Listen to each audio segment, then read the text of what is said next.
Sitku. És ez így lehetőség, szépen tolta tovább Rajci ballal, óriási mentés Fehértől. Most Mitrovic labdája már Rajcinál. Rajci lő egyet, nem is rossz. Molnár.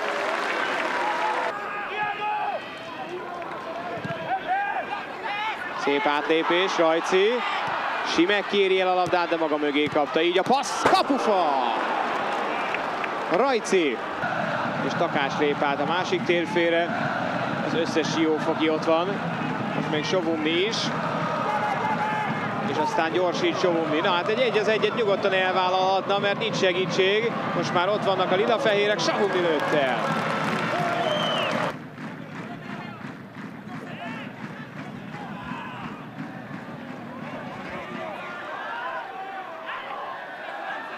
Rajci, ez is lövőhelyzet, és jó lövés! Molnár Tiki. És kéri számon azonnal, ahogy fölpattan a védőket, hogy miért nem lépnek kijjebb Rajcira, aki másodszor lő 25 méter körüli távolságból.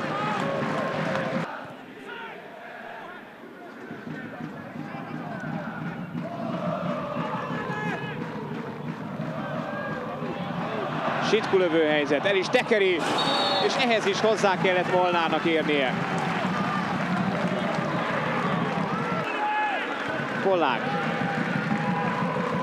Óriási csel volt, nagyon átfűzte Simon Tusorit, aztán egy finom passz Rajci, és megáll végül a labda Molnár kezében. Thiago.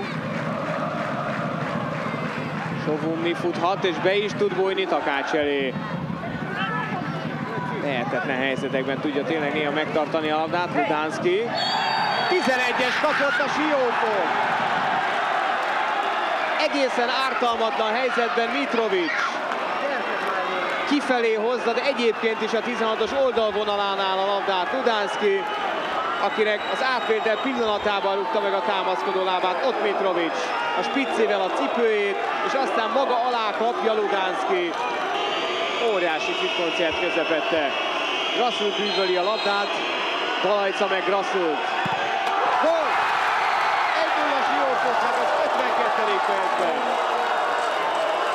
Tökéletesen rúgta, Balajca egyébként is a másik irányba ment, de jól helyezte a védő.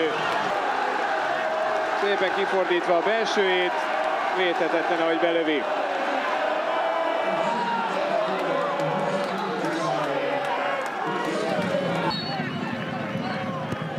Lágyan, és kijön a labda!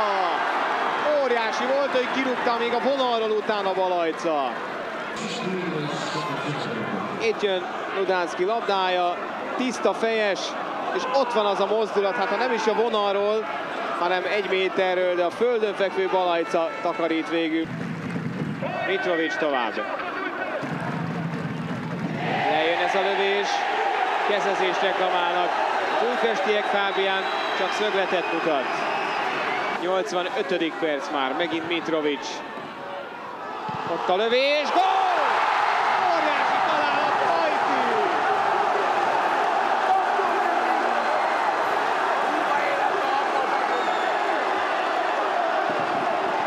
Így beállni ebbe a meccsbe.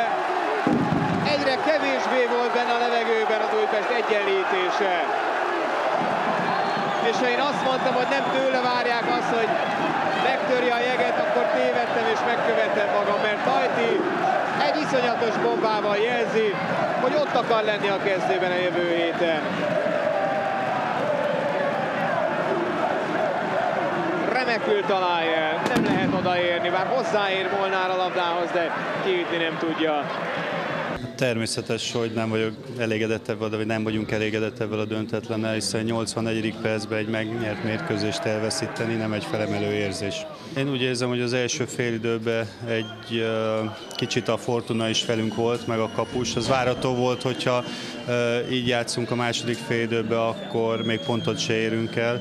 Hát a sorsdöntő fordulat a gól volt, ami nem csak az, hogy vezettünk 1-0, hanem mentálisan felhozta a csapatot, az Újpestet egy kicsit visszavetette, Hát bíztam benne, hogy ez a mérkőzés végéig ki fog tartani, de sajnos ez nem jött össze. Én úgy érzem, az első félben nagyszerű játékot produkáltunk. A tanulság ugye megint a futballban az, hogy a helyzeteket be kell rúgni, az nagyon megbűnhődtünk ezért, és megszenvedtünk ezért az egy pontért, de úgy érzem, hogy rászolgáltunk, nagyon akart a csapat, és egy nagyszerű első félidő után. Sajnos a gól előtt pont nekünk lett volna egy nagyon szép akció után egy lehetőségünk a gólszerzésre, és pont utána kaptuk ezt a 11-es szituációt, amit hát rettentően sajnálok, mert az nagyon megfogta a csapatot. Utána viszont nagyon hősiesen küzdött. Van, aki örül, van, aki nem. Mit tesz Vaskó Tamás? Hát mit tehetnék, ugye rivális csapat ellen, örülök, hogy leigszett az Újpest, ez egyik szerelem sír, a másik nevet.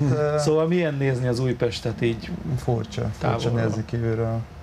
Szerettem ott játszani, így alakult, elmentem egy másik klubba, de attól függetlenül szurkolok a csapattársainak, a barátaimnak. Hogy... Szerintem ez így korrekt, nem? Teljesen korrekt, tehát nyilvánvaló, hogyha ennyi időt eltöltött valaki egy klubnál, akkor valamennyire oda tartozónak érzi magát, még akkor is, ha másik csapatba játszik. Így van, és az élet hozhatja úgy, hogy valaki máshova igazol. Persze, hát ugye a Ferencváros meccsen volt Takács, ugye, aki a Honvédban játszik, és nyilatkozta kérdés után, egy olyan 10 másodperces szünet után, hogy hát ugyanúgy készülök, mint egy másik csapat ellen. Ez biztos, hogy így van, de teljesen más meccs, amikor te is fogsz majd játszani az Újpest ellen.